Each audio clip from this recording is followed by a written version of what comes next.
মাছগুলো কই দাও তো। তুমি ফ্রিজে আছে যা।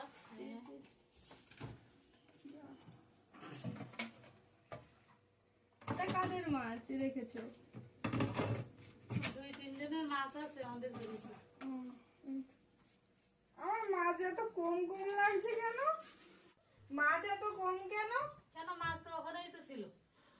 আমি তো মাছ এতটা ভর্তি ছিল পুরো একদম। কেন তুই কি বলতে চাচ্ছিস রে? মাছটা আমি খেয়েছি।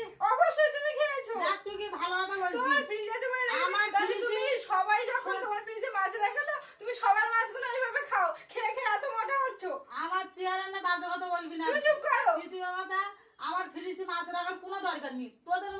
তোদের মতন মানুষের আমার ফ্রিজে মাছ রাখার কোনো ও দরকার নেই। এখন বড়লোক হয়ে গেছে, একটা ফ্রিজ আছে বলে তুমি হ্যাঁ, মাছ বড়লোক রাখি বলে হয়েছি। এরকম করছো, এরকম ব্যবহার করবে। এবার তো ঠিক আছে, কোনোদিনও তোমার ফ্রিজে মাছ রাখবো না। রাখার দরকার আর নেই। এই মাছ এত কম তো আমি খাবো না। এই মাছ রাখার তুমি দরকার খাও, নেই। তোমার এই মাছ খাও, রাখার খাবো দরকার না নেই। আমি তুই মাছ। যা, কোনোদিন আসবি হ্যাঁ, না। ঠিক